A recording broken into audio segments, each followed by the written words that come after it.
We're on there, Finkel.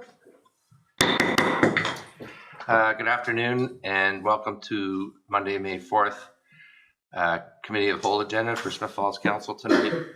I'm Jay Brennan, the chair this evening tonight. I have regrets from Councillor Robinson and Councillor Quinn, and everybody else is here. So I'll begin with the land acknowledgement. On Monday, May 4th, we acknowledge that the sacred land on which Smith Falls is now located has been a site of human activity for 10,000 years and is rich in Indigenous history.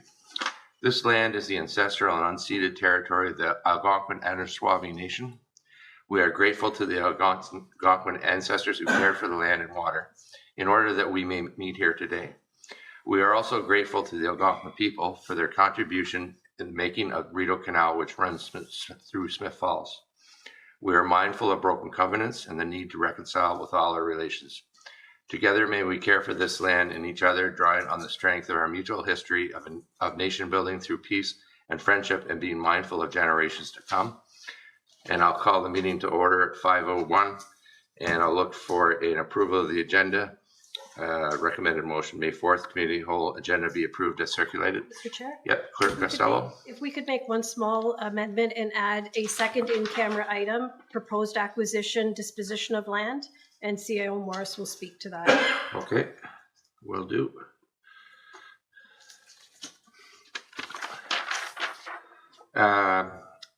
So now I'll have approval agenda as amended. The May 4th committee of whole meeting agenda will be approved as circulated or as amended. Councillor McKenna, Councillor McGuire, all in favor. Disclosure of pecuniary interest and or conflict of interest and general nature thereof. Seeing none, we have no minutes approval to approve. No delegations. Any CEO or director's reports? CEO Morris. Yes, Mr. Chair, we have one report from one director, Director McMunn, but he has 4 items he's going to share with us. Okay. But before we get into that, I would just like to acknowledge that the Corporate Services Executive Assistant, Giselle Nael, is here with us tonight for training purposes. Excellent. Welcome, Giselle. Thank you. Good evening, members of council. And so I do have 4 quick director's reports here this evening. The first one is with respect to 2026 municipal compost site hours. So this particular year, due to challenges in securing students for employment at the compost site this summer, the Saturday hours of operation will be shortened to 9 a.m. to 1 p.m. as opposed to the historical hours that we've operated at the site being 8 a.m. to 4 p.m. So we're cutting it back 4 hours, so we're now going to operate between 9 and 1. Hours for Wednesdays are unchanged. Hours of operation on Wednesdays from May 13th to June 24th will be 9 a.m. to 3 p.m.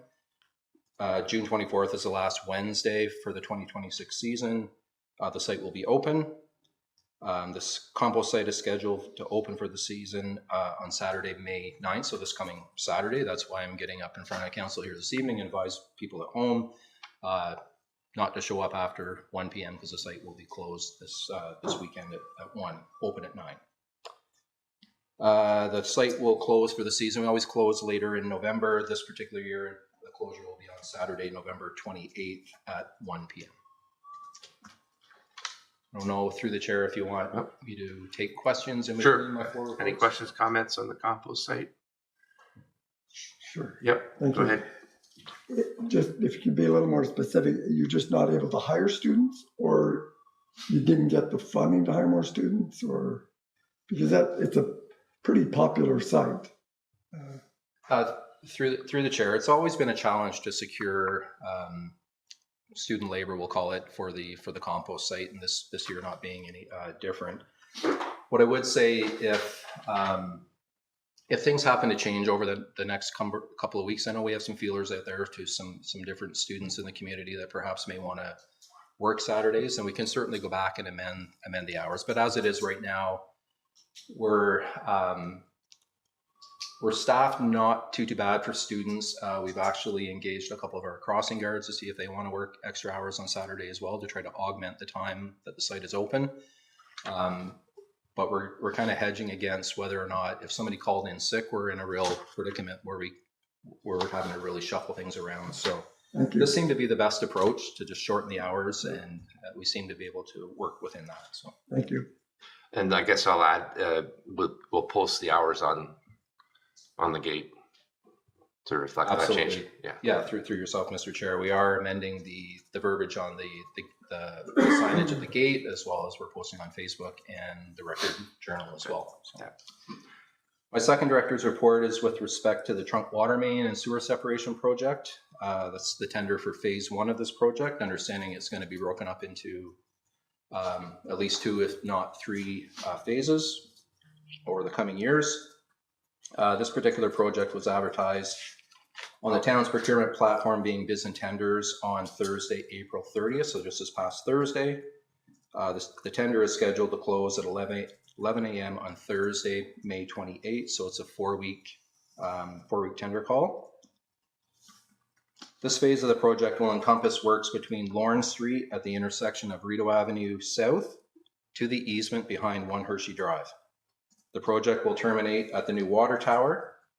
Works will include the full reconstruction of the roadway on Lawrence Street from Rideau Avenue South to the easement, inclusive of new sanitary sewer, storm sewer, domestic water, a 16-inch trunk water main, residential services to property line, and landscaping improvements. So very similar to the works that we've done on Catherine Street reconstruction and the last 2 phases of George Street. Basically the same context of work, albeit we're putting in a 16-inch trunk water main as well. The new 16-inch trunk water main and associated hydrants will be installed within the easement from Lawrence Street to the water tower. The easement corridor will be reinstated with asphalt 3 meters wide, so a multi-use path, if you will, for pedestrians and cyclists. Any questions on? Any questions from anybody? Mayor Penko? I guess the only would be communication with Lander County Paramedic Service, which is on that corner. And I guess I'm sure you're already ahead of this, but just making them understand that there will be some impacts on their mobility, I guess, from that location. Right. Yeah, so it will be a condition of, as it is with any contract that we put out for road reconstruction, will have to be provisions put in by the contractor to keep access for emergency services to get to and from. Yes. Thank you. But good point. We haven't had that conversation with Leonard County yet, but we will as we lead up to the project. Yeah. My third director's report is just an update on the Timber Bridge project that we see happening just down the way here off Beckwith Street. So StructureCraft and their subcontractors mobilized back to site of the Timber Bridge installation on April 17th.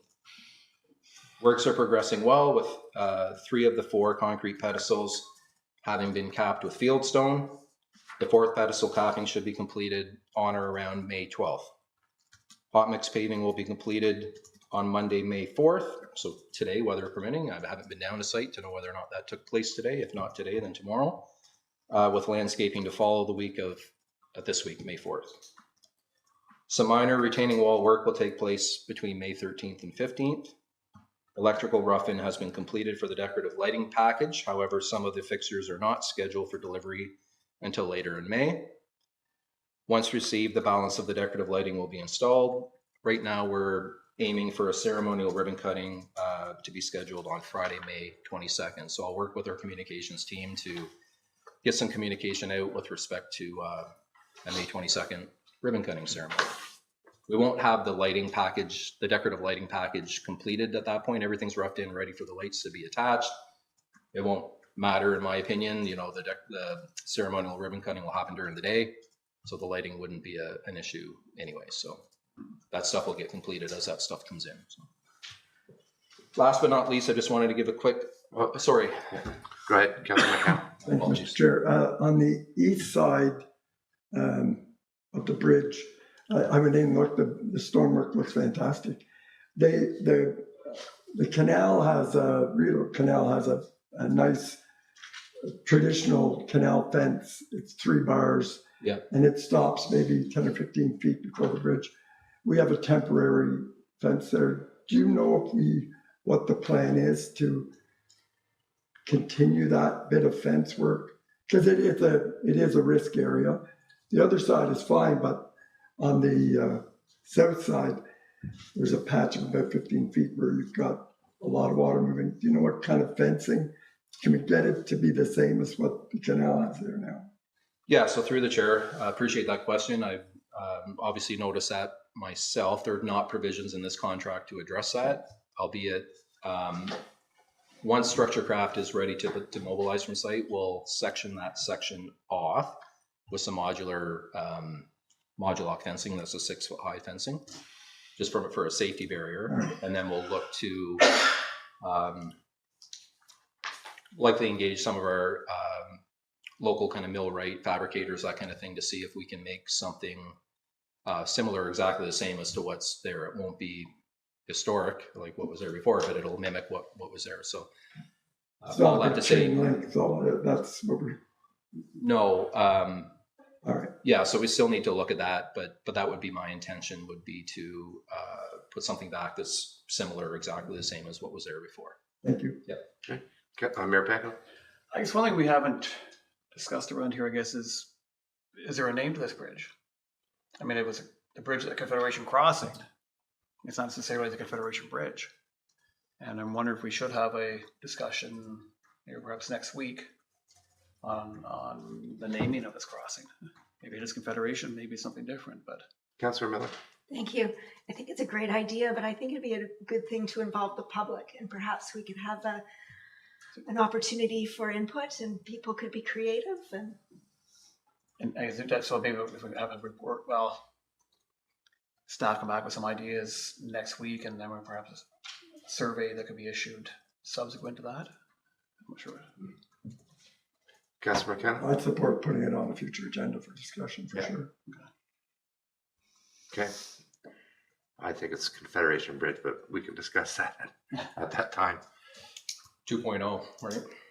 Confederation Bridge 2.0. Okay, are there any more questions with respect to Structurecraft? No. Okay. Chamber Street Subway. So just an update on this, very high level. Staff are currently engaged with representatives from CPKC and federal authorities to determine responsibility for maintenance and repair of elements associated with the railway crossing. So staff are actively working on it. I've been working with the CAO's office, myself and other staff as well, having discussions more so in terms of responsibility of who's responsible for what. So those conversations are taking place kind of as we speak. So. Any questions? No? So we'll look for an update future date. Absolutely. Okay. Yes. Good. Yeah. Thank you. Thank you. Thanks for that. So thinking that is the end of our director's reports. We have no committee of the whole consent reports. 2 priority items, 9.1 backyard hen program bylaw with Chief Cheeseborough.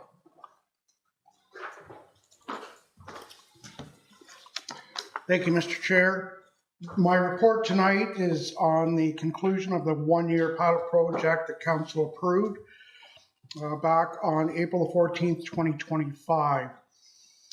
When it was presented on March 24th, 2025, the committee endorsed the 1-year pilot project to permit backyard hens at the town of Smith Falls, contained in Appendix A that I've attached. Also presented was a proposed draft bylaw detailing licensing enforcement general provisions, again attached to the report.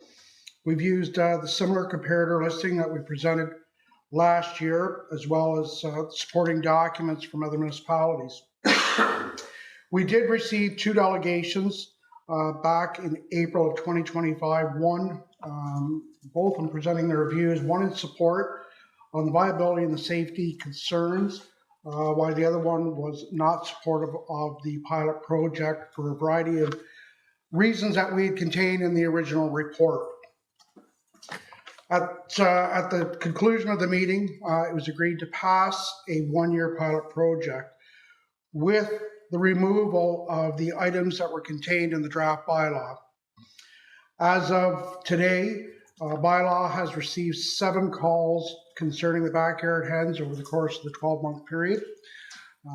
Very minor calls in nature, but again, we can't determine what the total effect is because we have no idea if this is 1 household, 2 households, or 3 due to the lack of registration or notification. So my report tonight is recommending as providing council, committee of the whole, with three options. The council accept the information contained in the report and passes an amendment to the bylaw permitting backyard hens in the town of Smith Falls on a permanent basis, which is recommended. Option 2, council retains the existing bylaw to continue permitting backyard hens on a permanent basis without the revisions and the inclusion of the draft bylaw. And number 3, that council discontinues the backyard hen project and takes no actions as it relates to the permitting of backyard hens. So the 7 calls that bylaw did attend accumulated approximately 15 hours at a cost of just under $500 to attend these calls. One of the calls we had very little action that you could do because it was a smell-related call, an odor-related call. One, there was an order issued. The person was housing them both inside and outside in an unsanitary, unkept method. We've had 2 reports of 2 different chickens on the loose, of which they were not caught or captured or returned to the private or to the owner that had them. So my report tonight, although it's recommending it, it's contingent on the recommendation of a bylaw in place that regulates, provides some enforcement mechanisms, and the items that were removed from the pilot project. I'll stop there and just allow for any questions, Mr. Chair. Thank you very much. Councilor McGuire had his hand up. Thank you, Chief. I think it sounds overall pretty successful. 15 hours, under $500 of enforcement. A lot of the complaints, like the inside outside, would have been a problem whether we had the chicken bylaw or not, because that's never been allowed. My preference would be option 2 with the enforcement mechanisms and fine revision, because I think that there should, if we've got a bylaw, we need to enforce it, and there should be some kind of cost recovery associated with that. But it's hard to, I was trying to look at the proposed one there. There's a couple sections. Is it just section 7 and section 8 that would count as that bullet point?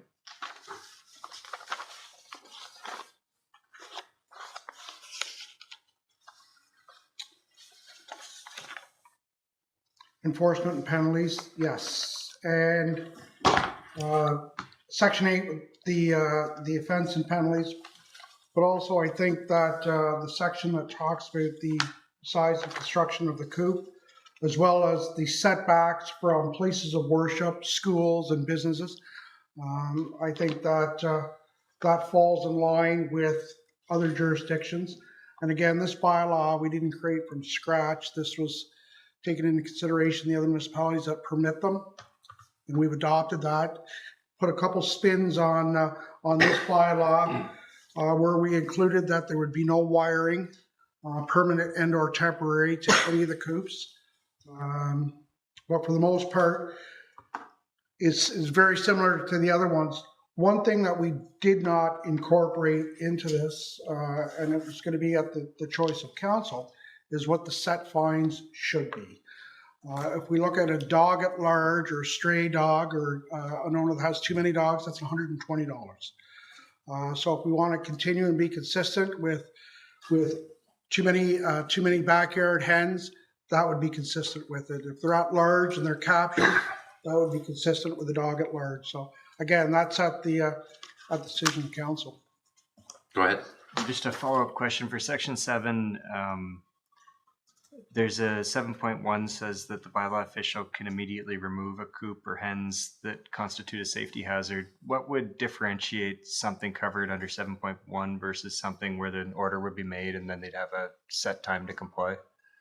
If there was an immediate safety concern, again, if there was wiring in there,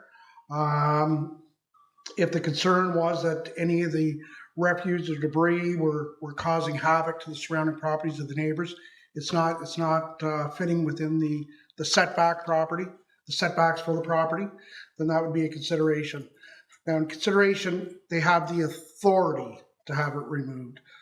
Typically with any bylaw, whether it's this bylaw or property standards or safe yards, they don't come in with a hammer. They'll give the property owner the opportunity to correct the non-compliance with the bylaw. In the event that there is not compliance, then they'll take further action.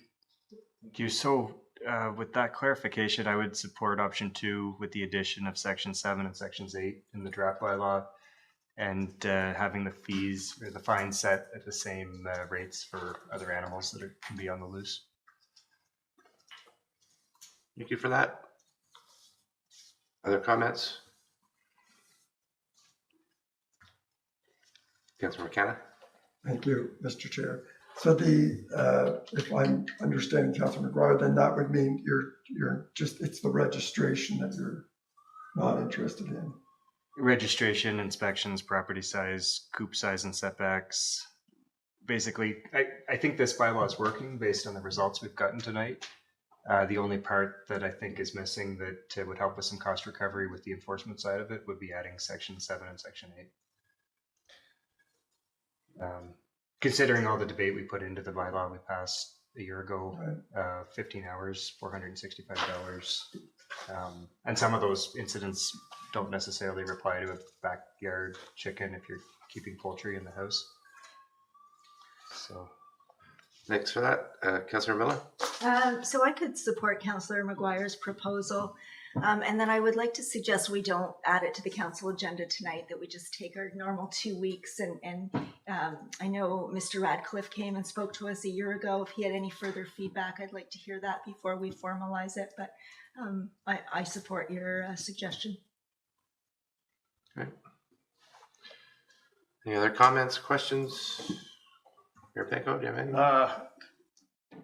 Sure. Well, sure. I guess a waiver between Councilor McGuire's suggestions and what's in front of us. And I do agree that the policy put in place last year has worked. That's very few number of complaints and issues. Not a lot of staff time. But if we were to step up and have a full bylaw, which would include some license registration inspections and the whole works, I'm not sure if that would, I don't think it would necessarily deter people. At the same time, I do see some merit with it. I agreed last year, I think the approach we brought for the pilot is appropriate.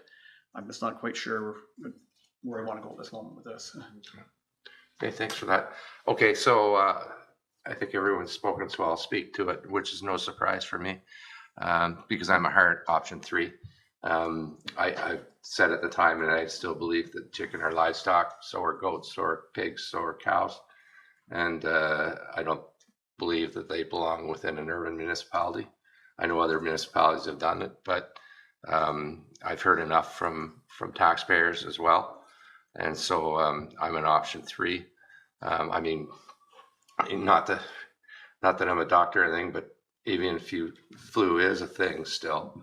And I think it's a risk. There hasn't been a lot of uptake in this, so I'm not sure why we're going down this road. My only suggestion might be, and I know I agree with taking a pause on it. So I might suggest that we take a pause for like 6 months and leave it the way it is for now and let the next council deal with it. So I'll just put that out. Other than that, I don't agree with it. So. Yes, Councillor McKenna. Well, I think the pause is a good idea. Not 6 months necessary, but at least till Councillor Brennan and Councillor Quinn are back, and as Councillor Miller said, maybe some reflect on it. I think the chief has brought forward some. We've experienced it for a year, and he's got some ideas on how we can make it better. So I'm interested in reflecting on that, but I'm not interested in option 3. I understand that. Okay. So, go ahead, Mayor. I guess a question to Chief Sparrow is because it's essentially expired. We're over the year. Are people in non-compliance now, or are we in limbo? Should we provide a 30 or 60-day extension or something? Surely. Or are we fine the way we are until if this comes back maybe next week for further discussion? Through the chair, it's an excellent question, Your Worship. Because we don't do inspections, we wouldn't know if there's non-compliance or not. Again, when we look at the possible draft bylaw, and including sections 7 and 8, which are in the draft bylaw, but not doing inspections, you're saying two different things. Because the proposal is to do the inspections to ensure that people are following the rules contained within the bylaw. We have no authority to go and do an inspection. If someone calls, and we don't have the right just to walk on their property. If we have that enforcement mechanism in place, then we have that. To answer your specific question, would it be a stretch to extend it 30 or 60 days in the current situation? No, it would not. It would not. Councilor McGuire? Thanks. I guess, yeah, I guess I'm just a bit disappointed that we put so much time into this and we're backtracking on something we decided a year ago. The results to me are pretty black and white. 15 hours, $465. It's a rounding error in the town's budget. It's insignificant when we look at the number of bylaw officers and the number of hours a week and the number of hours a year they enforce. When we look at mandatory enforcement or inspections, no cat owner, dog owner, there's no other pet owner or animal owner in town that's subject to that level of inspection. And after a year of piloting this, and I know several families that have taken advantage of it, they've shown that they're just as responsible as any other pet owner. So we've got these safeguards in place to protect the municipality and to protect our residents if it's being abused or neglected. But putting any more time and effort into this, I just don't see what we're going to get out of it, because we've got the data, we've got the information, and we've been doing it for a year. And there's always the opportunity that if something comes up that's a major blind spot, we change the bylaw, and we do that all the time as we update other bylaws. So I think we're overthinking this one a bit, but I'd rather pause it than vote for an option 3. Okay, yeah, go ahead, Mayor. I guess I'm going to look towards a compromise. I'd like to see registration. Then we would have some understanding of what is out there. Much easier to track data in the future if we know who has. I'm not as concerned about the inspections, and because I do agree that for the most part this is work. So I think if we can maybe take part of what we see in front of us as a bylaw, maybe a couple. We would need to. I think, as Chief Truesdale indicated, staff would need to know where they are located if they're actually going to go and enforce anything. But I do agree we've had people being very respectful of being hen owners. Again, the problem has been very modest. So I think if we can have a mechanism where we would have registration and licensing, a bylaw which does set some setbacks in places of worship, so have some parameters for people to follow, but take away that the need for staff to go and do an inspection up front. We're just going to faith in people that they're going to do it right, but then still have the opportunity to enforce if necessary. That works for my colleagues. And we have maybe a compromise that. Yeah, go ahead, Councilor. Yeah, like I like that better than inspections, but I also acknowledge that that's going to add cost. So is the cost benefit of maintaining a registry and a database of this worth? To me, not really, but if that's what the consensus is, that's definitely better than a mandatory enforcement. Mm-hmm. Fair. So, okay, so I think clear as mud. We're saying that option 2 was section 7 and 8, which Councilor McGuire suggested. I guess it's, if I may, Mr. Chair, I believe option 1 with changes. The way we look at it, I guess. So having an amended enforcement mechanism and fines, having licensing and registration, and having property size and size, coop size and setbacks from places of worship.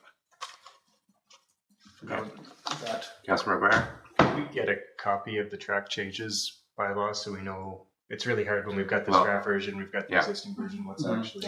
So maybe we should put the bylaw off for tonight, so staff can craft that up for us. I will point out that, in my opinion, chickens aren't pets; they're livestock. So just to make that point that I made earlier, but I understand, and so we can bring that forward at the next council meeting after staff puts that together. We can bring forward a revised bylaw to the next, or to the next or upcoming committee of the whole for council to Okay. review. Is that okay with everybody? Okay, thank you. So, Mr. Chair, just to be clear, this program will stay as is until such time that bylaw has been reviewed and approved. Yes. Thanks for that. Okay. 9.2 Confederation Bridge, change request and budget update with Director McMunn. Thank you, Mr. Chair. So as you mentioned, this report, the title of this report, Confederation Bridge Change Request and Budget Update. This report provides council with an update on the Confederation Bridge project, specifically to seek authorization for 3 change requests submitted by StructureCraft and to outline the resulting budget implications. And I will note that there's one other cost that's influencing this report, and that would be the cost from Hydro One that came in just recently for the works for the temporary aerial crossing that they had to put in while the bridge project was staged. Construction of the bridge foundations began in August of 2025. Prior to the issuance of this was prior to the issuance of the RFP for the design build assignment. Prior to the RFP, the town completed a geotechnical investigation to identify anticipated bedrock elevations on both sides of the river. Based on the information at the time, the bridge design required that all concrete footings and abutments bear directly on native bedrock. Once excavation was underway, actual subsurface conditions on both the east and west sides differed significantly from what was anticipated and could not reasonably have been foreseen through pre-engineering works. On the east side, for instance, crews encountered a large volume of historic rock fill that had been grouted to fill voids. This material was not identified in previous investigations and had to be mechanically removed, i.e. hole ram, breaking rock, to reach competent bedrock. As a result, the footings design had to be modified, requiring additional forming, rebar, and mass concrete. On the west side, conditions were more challenging. As excavation work approached bedrock, the excavation began filling with water, not groundwater, but flowing river water from the historic riverbed of the Rideau River. Water continued to flow through and over the native bedrock. To address this safely and effectively, StructureCraft redesigned the foundation system on the fly, I should say, implemented staged mud slab pours, developed a new anchoring system, and placed additional mass concrete. These efforts limited schedule impacts to approximately 3 weeks. We're fortunate that that's all it took. I was out there every day while this was going on, and trust me, there was a lot of head scratching, a lot of white hats running around trying to figure out how to deal with this water, notably on the west side of the bridge. These east and west side footing issues form the basis of change requests 1 and 2, totaling approximately $160,000, and relate strictly to unforeseen subsurface and constructability impediments. As this is a design build contract, StructureCraft is contractually entitled to recover reasonable costs for out of scope work. Importantly, staff negotiated with StructureCraft senior management preemptively, who agreed to waive their 10% profit margin on this third-party costs, resulting in an in-kind concession of over $12,000 in recognition of the collaborative relationship with the town on this project. The third change request relates to the installation of Hydro One supplied PVC electrical conduit on the underside of the bridge. As we know, there's, we talked about this before, where there's galvanized conduit that go underneath the bridge. It was unknown at the time during procurement process for this project that inside of that conduit would have to be sleeved with PVC conduit to carry electrical conductors from one side to the other, so from one transformer to the other.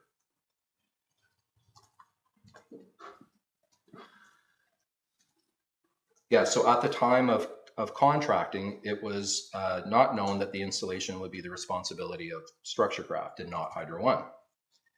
While this scope was not included in the original budget, Hydro One provided the PVC conduit at no cost to the town, resulting in material savings. So why that's important is, as a result of this conduit having to go in the galvanized conduit, which was supported by the town, and we paid for that, Hydro One would have been fully within the right to say you have to, based on, they're not subject to ESA, Electrical Safety Authority provisions, but they have their own provisions for electrical crossings and underground electrical. We would have quite reasonably been on the hook for not only the installation, but the PVC conduit itself. So I just wanted to point that out. Hydro One provided the conduit at their cost. Structurecraft has applied a standard contractual markup to the installation work, which staff consider to be reasonable and appropriate. In total, the 3 change requests amount to $186,607.17, including net HST. So from a budgetary perspective, the overall approved budget now totals $2.63 million, incorporating capital funds approved since 2021 when we first started this assignment back when we did the municipal class EA. After accounting for incurred and committed costs, the remaining project budget is approximately $88,000. When combined with the recently received Hydro One invoice and the 3 change requests, this results in a funding shortfall of $194,516.89. Staff are recommending that this shortfall be funded from the tax-based capital reserve in concert with talking with our Director of Corporate Services, Paul Delver. That's where this $194,000 could be funded from. So Council has 2 options before it here this evening. Option 1, which is recommended, is to approve the 3 change requests, recognizing that these conditions were unforeseeable and that costs are reasonable, defensible, and consistent with the contract. Option 2, which isn't recommended, is to reject the change request, which would not align with the town's contractual obligations and would expose the town to potential claims. In closing, the foundation issues are not the result of design error on behalf of Structurecraft, contractor performance, or material selection. Any contractor, regardless of bridge design, would have been required to address these same subsurface challenges to ensure that the long-term stability and safety of the bridge. The project continues to align with Council's strategic plan by investing in critical transportation infrastructure, and staff recommend approval of the report as presented here this evening. So with that, happy to stop talking and take any questions. Okay, I got Mayor Panko and then Councilor McGuire. Thanks, Director McMahon. So prior to any works commencing, I guess pre-engineering, they would have drilled boreholes at the proposed location for each of the abutments. And because of the nature of the material that was in there, I guess the variety of rock that's already in there, it was concluded that there was probably appropriate to hold an abutment, or is that how you, so there was nothing, the boreholes didn't indicate any of the issues that were identified once they started to excavate. Right, so through the chair, notably on the west side, the borehole information did indicate very, very close to where good solid bedrock was. When they did excavate down, yeah, they found water. When we dewatered the excavation, there was some slab bedrock that was loose that had to be excavated to get down to solid, a solid substrate down below that they could pour consequentially this mud slab that they had to pour to even up the ground before they even considered to pour the footing, which had to be redesigned. There needed to be more concrete, mass concrete, if you will, for the footing. So yeah, so like I'd mentioned, there was no way to foresee that there was a river flowing underneath, but the west side was very, very close to the borehole data that we had. And the east side was filled with a variety of materials. The east side, yeah, so that was off a little bit in terms of the geotechnical, based on where they drilled, which was about 3 meters behind the existing abutment wall to rock refusal. Wasn't necessarily representative of what was a little bit closer to the abutment wall. Not to mention we ran into this, I'll call it a conglomerate of imported rock fill some time ago, maybe quite a period of time ago, that was dumped in there and then filled with, all the voids were filled with grout. So that didn't afford bearing capacity for the footings for the structure. So that all had to be mechanically removed. And the one change request represents the costs associated with that. Okay. So most notably, the big issue here was on the west side with a river effectively flowing underneath, which really, I can't stress enough how difficult it was for structure craft to try to, not something that they were used to, not something that they foreseen, nor did the town foresee it. I will stress that regardless of whether or not it was structure craft or anybody else, we would have been dealing with the same issue.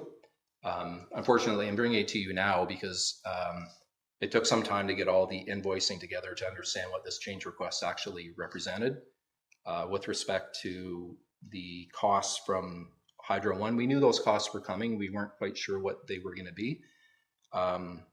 Surprisingly, it ended up landing a little bit south of where I thought it was going to land. So that's a good news story at $96,000 and change. So still a significant investment, albeit less than what I thought it was going to be. So trusting that answer. Yeah, and I think, and for the public, I mean, these issues are not new to us tonight. These were brought forward, of course, last summer when they were first identified, and the photos certainly help confirm the challenges that structure crafter team faced. So I'm supportive of the recommendation. And the only piece missing, I guess, is there is one item missing within the budget, and that is the grant we receive for $495,000, which will come off of that cost. It is worked into that equation that the one table that I had on the, so it'd be table 1.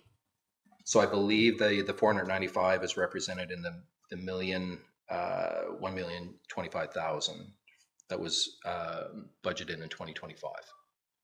Oh, so that's. Is that correct, Mr. Dauber, to your recollection? Through the chair, I'm just checking double checking the capital budget, but I believe that when the $1,025,000 was approved, $495,000 of that was from the funding. Okay, but the grant doesn't show on the table. CEO Morris? Thank you, Mr. Chair. So if you think of it this way, the project budget is $2.63 million. The draw on the reserve will be, $495,000 less than that. So the net cost to the taxpayer is almost $500,000 less than the $2.63 million. Okay, yes. Okay, that's right. Thank you. Thank you. Councilor McGuire? Thanks. Is there any other customers on the Hydro One line on the other side of the river? No, through the chair, no. It's just Parks Canada. Yeah. So would the town pay for a hydro service on anyone else's, like if they had to cross the, like is there any other situation or precedent where the town would pay a portion of somebody's hydro servicing costs? On private lands, no. Albeit this is within a municipal road allowance. So it kind of reverts back to when the town of Smith Falls sold off the utility to Hydro One. There were contractual agreements from back in the day that would suggest that servicing underneath the old Confederation Bridge was the ownership of the town. It's unfortunate. It kind of is what it is that the town had to invest. I understand where you're coming from. We wouldn't necessarily service any other properties, nor would it make sense that absent this being on a right of way that we would service Parks Canada, which we simply wouldn't. But the fact of the matter is we have old agreements. We did vet this through our solicitor back in the day, and it was pretty cut and dry, black and white, if you will, that these costs would have to be incurred by the town, unfortunately. So there's no opportunity to go for some cost recovery from Parks Canada? CEO Morris? The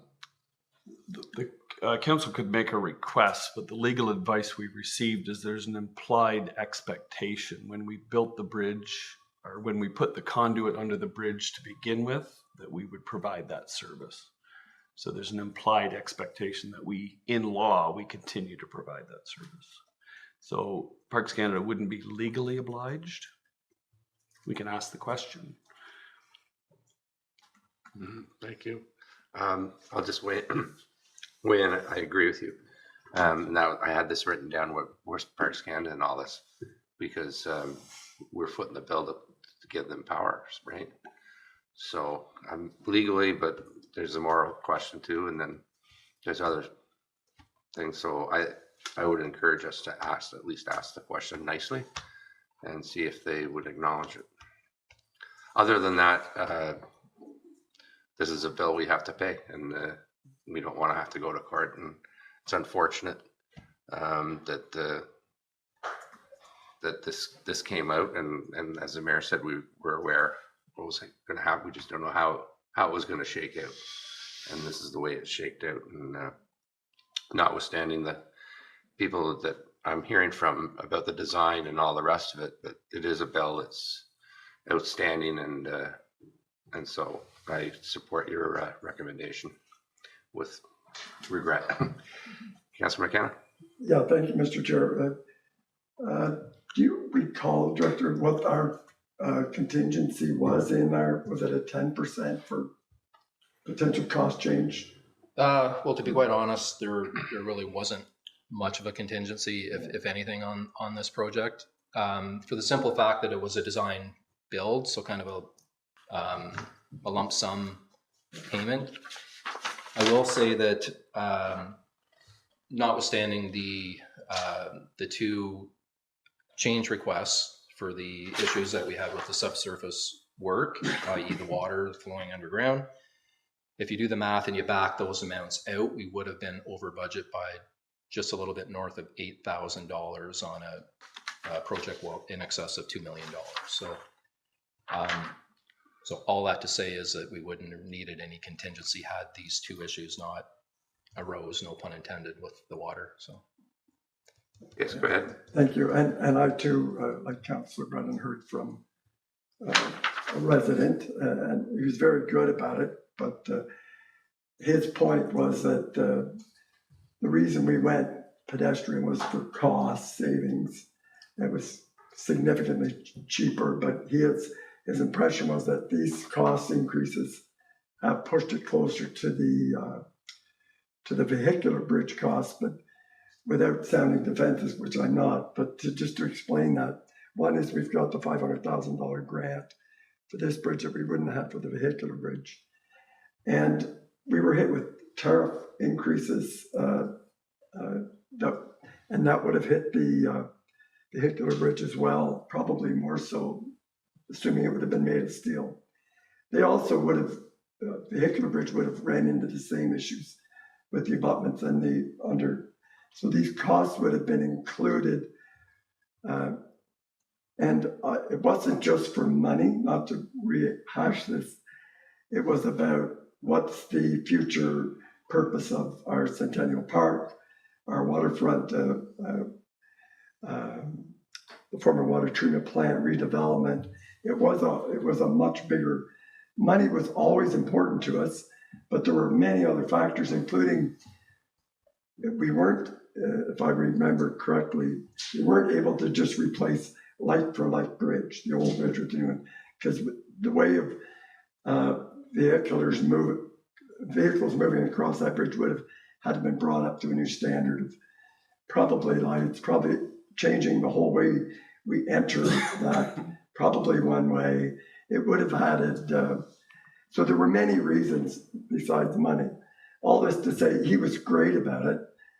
He was disappointed. We all are. It would have been nice to, you don't like these unexpected costs, but they're there and they are what they are. So I'm supportive of the changes that you're recommending we pay tonight. yeah. Okay. Okay. Any other comments? So you have support. It's going to come Just up. to wrap that up, Mr. Yes, Chair, I just wanted of course. I just wanted to reinforce that we're aiming to, or ribbon cutting the 22nd of March, or sorry, of May. So I encourage folks from home to come out and have a look at this freshly, fully completed bridge. It's quite beautiful. So I'll leave it at that. Thank you. We look forward to the new Confederation Bridge. So that'll come up at our council meeting following this. Okay. Any committee, board, external organization updates? Yes, Councillor McKenna. Just to remind our residents, May is census month. You're going to be receiving in the mail census. It's really important to the country, but more important to Smith Falls, that we know what's going on in our community and where we're going. How has our population changed? What are the financial situations of our residents? Who's renting? It's just, I can't tell you how important it'd be for the next council to have that data for 4 years. So Great. please fill out your census. Yep. Got mine in the mail today. Great.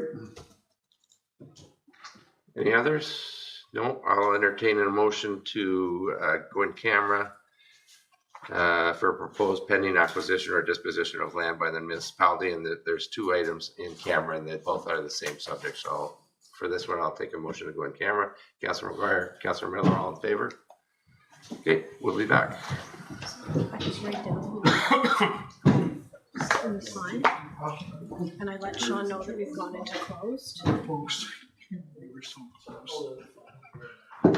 what? Malcolm, you need me in both of them? No, sorry, I forgot to ask what time in the morning is. 8. Thank you.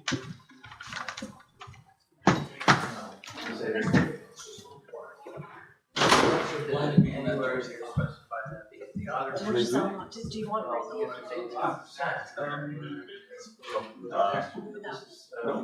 Sure. It's up to you. You can They're saying they will fund 18%, so we're not gonna get 495.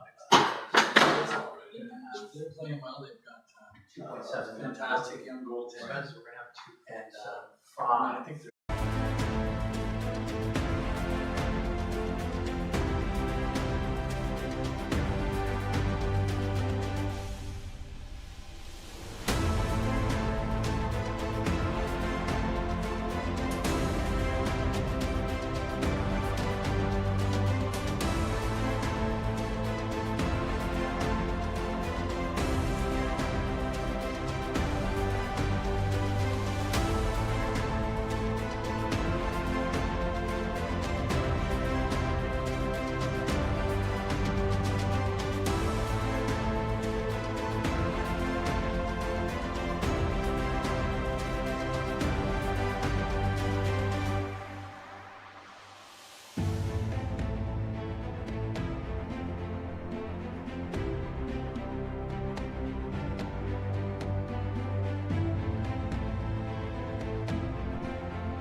back. Welcome back. We're back from our in-camera 2 items. Both, the resident report is both were subject to proposed pending acquisition or disposition of land by the municipality. And in both cases, staff were given direction. Information listing correspondence items, we have none. No notice of motion. I'll entertain a motion for adjournment. Moved by Councilor Miller, second by Councilor McGuire. This meeting is adjourned at 6:38.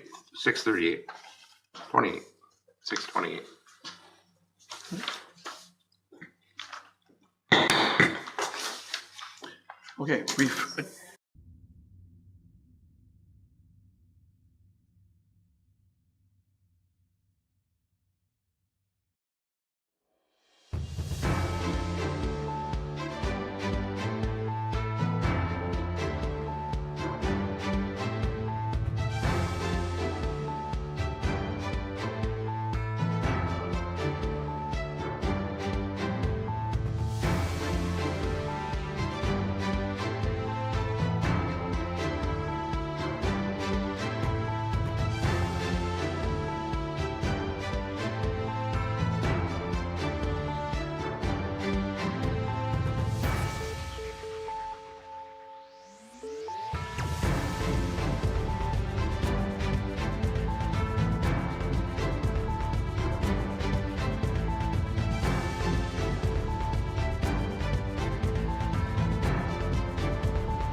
We're back on. Welcome back, everyone, to this meeting of Smith Falls Town Council for Monday, May 4th, 2026. All with our land acknowledgement. On Monday, May 4th, 2026, we acknowledge that the sacred land in which Smith Falls is now located has been a site of human activity for over 10,000 years and is rich in Indigenous history. This land is the ancestral and unceded territory of the Algonquin Anishinaabe Nation. We're grateful to the Algonquin ancestors who cared for the land and water in order that we might be here today. We're also grateful to the Algonquin people for their contribution in the making of the Rideau Canal, which runs through Smiths Falls. We are mindful of broken covenants and the need to reconcile with all our relations. Together, may we care for this land and each other, drawing on the strength of our mutual history of nation building through peace and friendship, being mindful of generations to come. I'll call the meeting to order at 6:32 p.m. A motion for approval of the agenda is with Councillor Brennan. Thank you. Moved by myself, second by Councillor Miller, that the May 4th, 2026 regular council meeting agenda be approved as circulated. Well, my mistakes were as amended, removing item. As amended, yes. 10.1, yes. Okay, moved by Councillor Brennan, second by Councillor Miller, that the May 4th, 2026 regular council meeting agenda be approved as amended. All in favor? Okay, great. Ask for disclosure of pecuniary interest, conflict of interest, and the nature thereof. I see none. Approval for the minutes is with Councillor McGuire. Thank you, Worship. Moved by myself and seconded by Councillor McKenna that the minutes of the April 7th, 2026, April 13th, 2026, and April 20th, 2026 council meetings be approved as circulated. Thank you. Moved by Councillor McGuire, seconded by Councillor McKenna that the minutes of the April 4th, 2026, April 13th, 2026, and April 20th, 2026 council meetings be approved as circulated. All in favor? That's carried. Council reports. Councillor McKenna. Thank you, Your Worship. On Saturday, and Councillor Quinn was here, she would be reporting on this, but I didn't want to miss the opportunity to thank the Rideau Environmental Action League for organizing Pitch in Smiths Falls Saturday. They did shoreline cleanups in the morning around the Basquiat Bridge and Dr. Island, Turtle Island, a small but dedicated group of volunteers. And then in the afternoon, they did Lower Reach Park, again, the water. So unfortunately, garbage, especially plastics and cups and things, are still getting into our public parks and waterways. But thank goodness we have wonderful community volunteers who are out there at least twice a year cleaning that up. I know the town staff do that as well, but this is a very deep dive into the weeds, so to speak. So thank you to them. And the second is Southeast Public Health, which is the new name of the, not so new anymore, of the health unit, which I represent. Just to remind council, there were 4 obligated municipalities that had a seat on the former Leeds, Grenville, Lanark Public Health. So Leeds, Grenville, Lanark, Prescott, Brockville, and Smiths Falls was us. So now we've gotten it down to 3. So Smiths Falls takes turns with Prescott.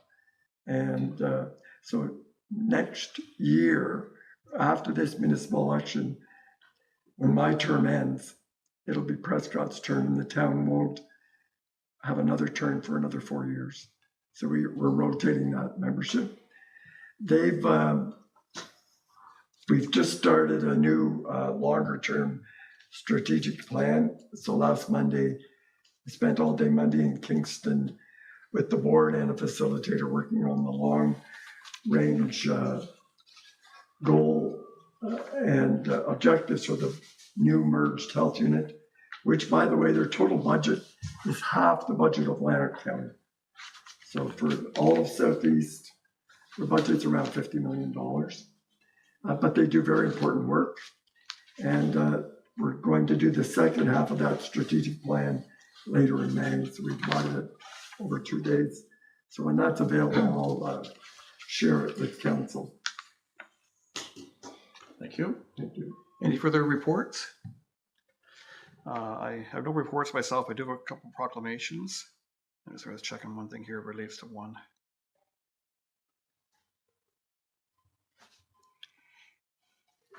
Okay.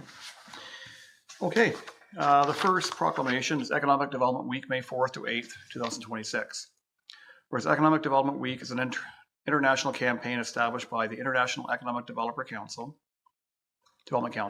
as an annual event dedicated to highlighting the pivotal role economic development plays in fostering vibrant and sustainable communities worldwide. Whereas while IEDC marks its 100 years of impact in 2026, Economic Development Week continues to serve as a platform for communities everywhere to reflect on progress, showcase current strengths, and champion the work shaping the future of economic development. Whereas economic development is a programs, policies, and activities that seek to improve the economic well-being and quality of life for our community by creating and retaining jobs and providing a stable tax base. Whereas economic development is a vital component to our success as an internationally competitive and supportive municipality for businesses. And whereas we leverage strong partnerships with the Smith Falls and District Chamber of Commerce, Smith Falls Downtown Business Association, Small Business Advisory Center, Valley Heartland Community Futures Development Corporation, and our other economic development organizations who work together with the town to foster a thriving and prosperous community. Now therefore be resolved that I, Sean Panko, Mayor of the Town of Smith Falls, do hereby proclaim May 4th to 8th, 2026 as Economic Development Week in the Town of Smith Falls.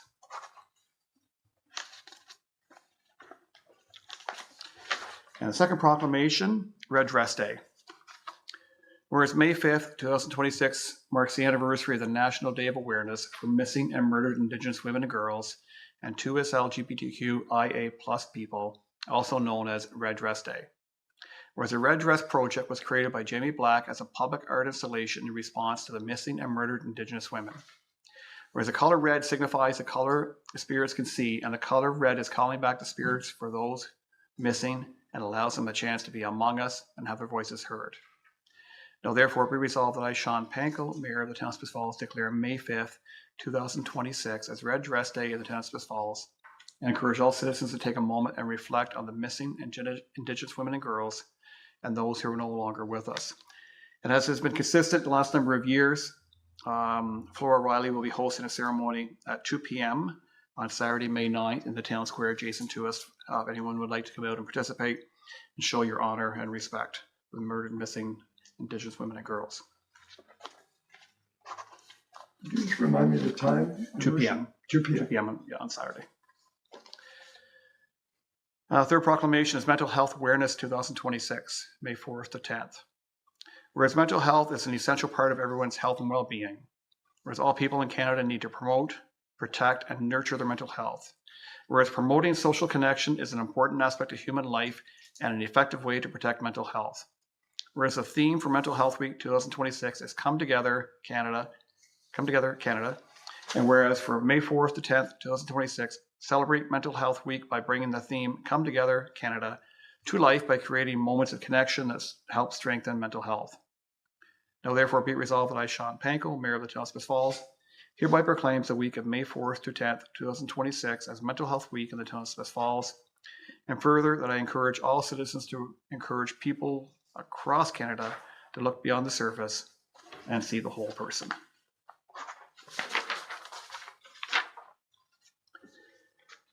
And the next proclamation is Bear Witness Day, May 10th, 2026.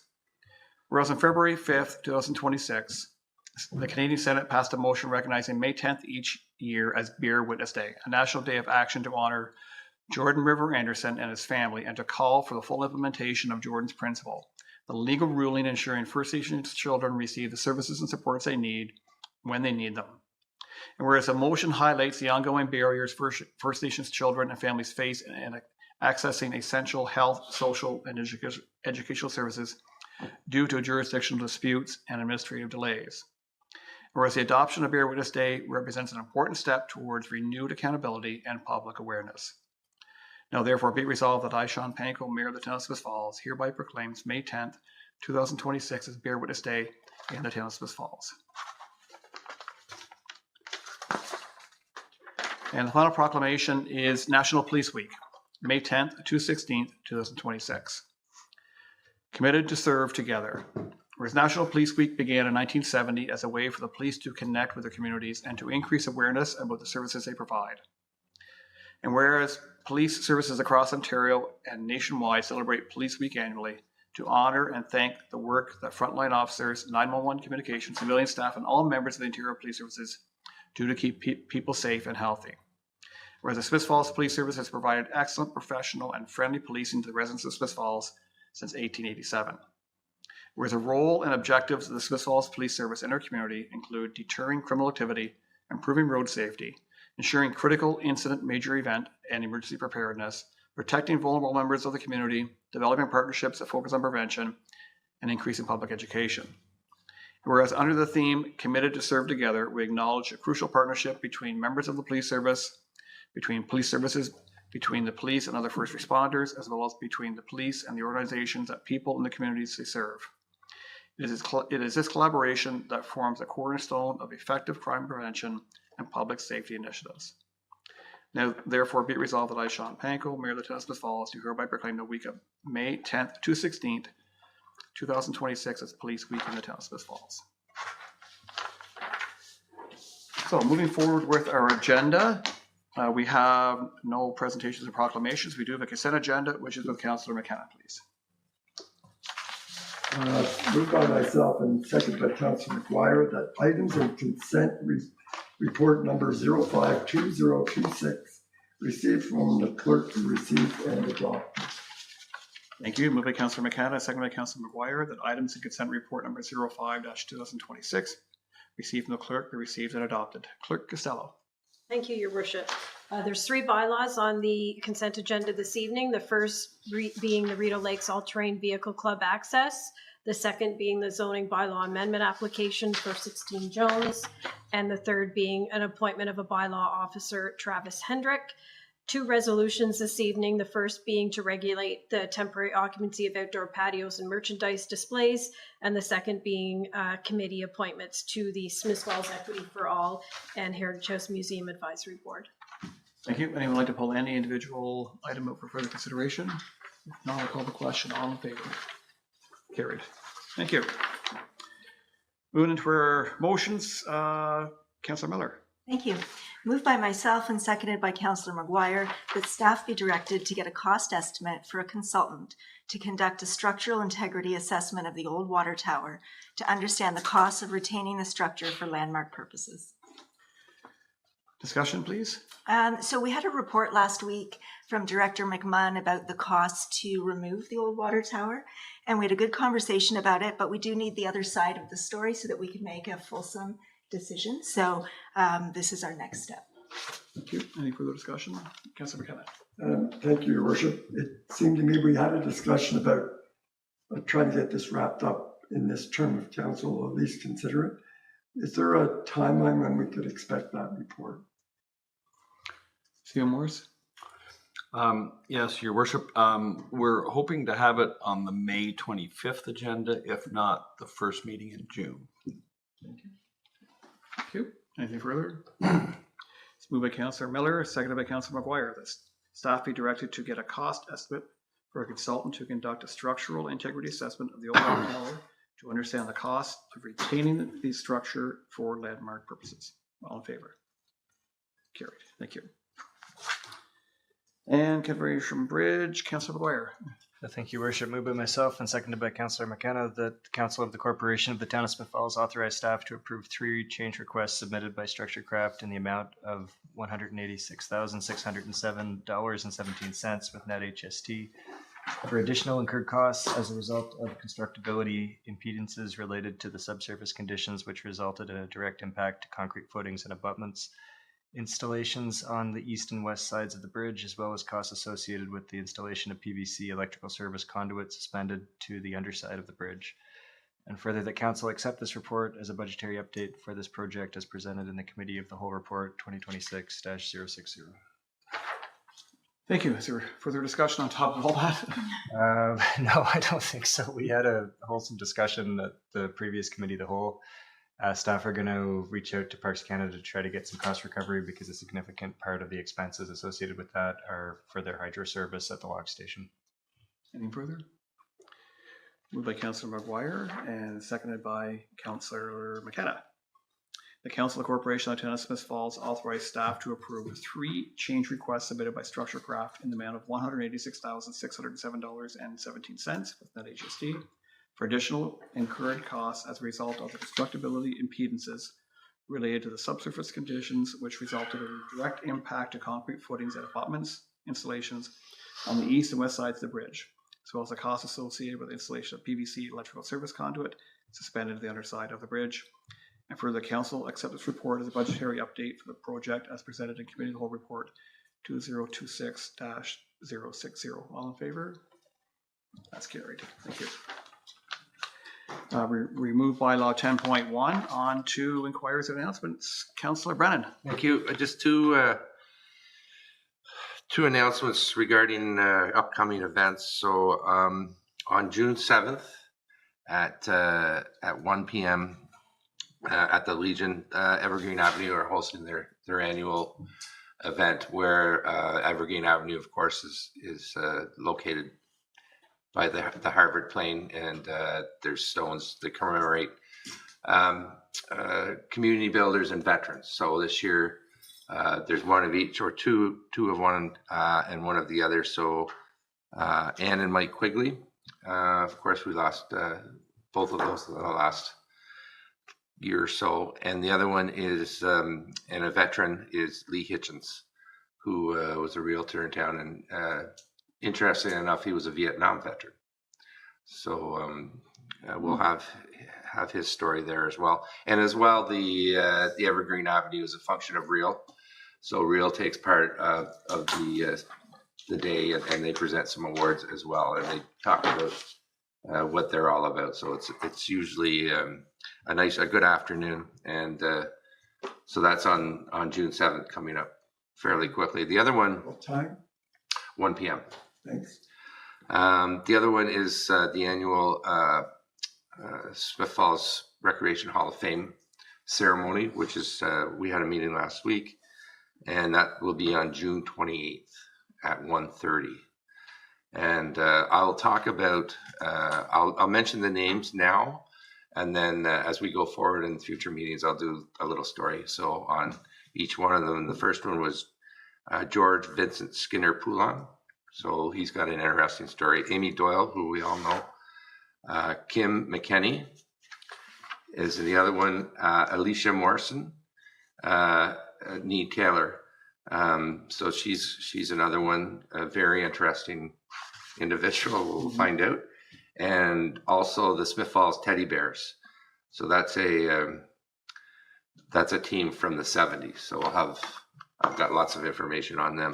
Also, usually we started to do two historical places in town. So I think last year one of them was Groton Lanes.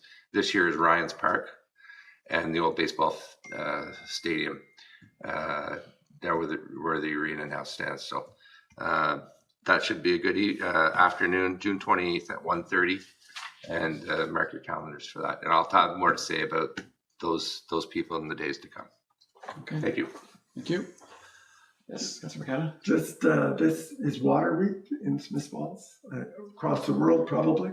So our staff are having an open house Wednesday at 11:30. It's also a barbecue that the staff and perhaps Councillor Robinson is going to step up, or Councillor Miller, I'm not sure, and cook some wonderful food for everyone. It's a great opportunity to see your water treatment plant and the terrific staff. It starts at 11:30, and show up and have a bite to eat and meet. Great event. Super. Thank you. Yes. Yeah, I'm going to be at McDonald's at that time, slinging hamburgers. But anyway, I forgot to mention May 24th is the spring event at Heritage House, which runs from 11 till 2. So it's lots of one of the new things this year is the Smith Falls Community Band is going to be playing there for an hour or so. So it's usually well attended, May 24th. Okay, thank you. Yeah. And I have trivia this week. What significant decision happened 140 years ago this month in May of 1886?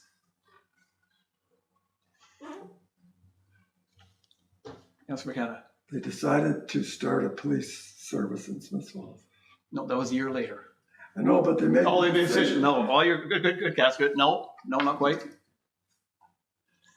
So the council today had heard, so a year earlier, Prime Minister MacDonald had indicated plans for the Canadian Pacific Railway. Carleton Place was bidding for an opportunity for a maintenance yard and primary location. And council here decided to advocate and also put their money where their mouth was, and also acquired some land. So they acquired land where the current rail yards are, east of here, and they spent like $40,000 to purchase and enhance the property at the time, and gave Canadian Pacific $25,000 to come to Smith Falls. And that would, adjusted for about 3% inflation, that'd be about $1.6 million in today's dollars. And the rest of the day is history. For the next roughly, probably the next 80 years, I guess, 70, 80 years, they would have employed hundreds and hundreds of men in town until, of course, steam engines reduced. Diesel engines replaced steam, which cut down the staffing, but certainly a major part of our local economy for a long time, and still remains a big part of our economy today. And coincidentally enough, at the time, I guess it was maybe a little bit controversial, so council decided to do a vote of all ratepayers. And it turned out the vote was 210 for and 4 against. So pretty clear-cut decision supported by everybody in town at the time. So 140 years ago. Just Yes. a sub-story of that is, if you look at the social fabric of Smith Falls, one of the reasons we're noted for being so welcoming of strangers and everybody coming through is because of the railroad. There were so many people moved in and then were transferred out and moved in, as opposed to some of the communities around us where there were stable workforce. They always stayed, so they became more insular. Smith Falls has always been an open, welcoming. If you read the social history of Smith Falls by Mr. Lockwood, so Awesome. there's many examples. The canal and the railway, we had a migrant workforce, and so we became a very welcoming, accepting community. And we still are today. And we still are today. Awesome. Okay. Who's got trivia for our next meeting, 2 weeks? Councilor McGuire, thank you. I think you were sort of voluntold there from Okay, confirmatory bylaw is with Councilor McKenna. Moved by myself, seconded by Councilor McGuire, that a bylaw to confirm the proceedings of council at its meeting on the 7th, 13th, and 20th day of April 2026 be received over the first time and taken as read a second time. Thank you. Moved by Councilor McKenna, seconded by Councilor McGuire, that a bylaw to confirm the proceedings of council at its meeting on the 7th, 13th, and 20th days of April 2026 be received for the first time and taken as read a second time. All in favor? Carried. Discussion, Councilor McKenna. This is part of our standard operating procedures to just confirm the proceedings of previous meetings. Thank you. And third reading. Again, moved by myself, seconded by Councilor McGuire, that a bylaw to confirm the proceedings of council at its meeting on the 7th, 13th, and 20th days of April 2026 be now read a third time, found passed, signed, sealed, and numbered 10693-2026. Thank you. It is moved by Councilor McKenna, seconded by Councilor McGuire, that the bylaw to confirm proceedings of council at its meeting on the 7th, 13th, and 20th days of April 2026 be now read a third time and finally passed, signed, sealed, and numbered 10693-2026. All in favor? Carried. And a little bit of a break from tradition, our adjournment tonight is with Councilor Miller. Thank you. Moved by myself and seconded by Councillor Brennan that the committee adjourn its proceedings at 6:55 p.m. and stand so adjourned until the next duly called committee meeting. Thank you. Moved by Councilor Miller, seconded by Councilor Brennan. This council adjourns proceedings at 6:55 p.m. Stands to adjourn to the next duly called meeting of council committee meeting. All in favor? We're adjourned. Thank you, everyone. Have a great night.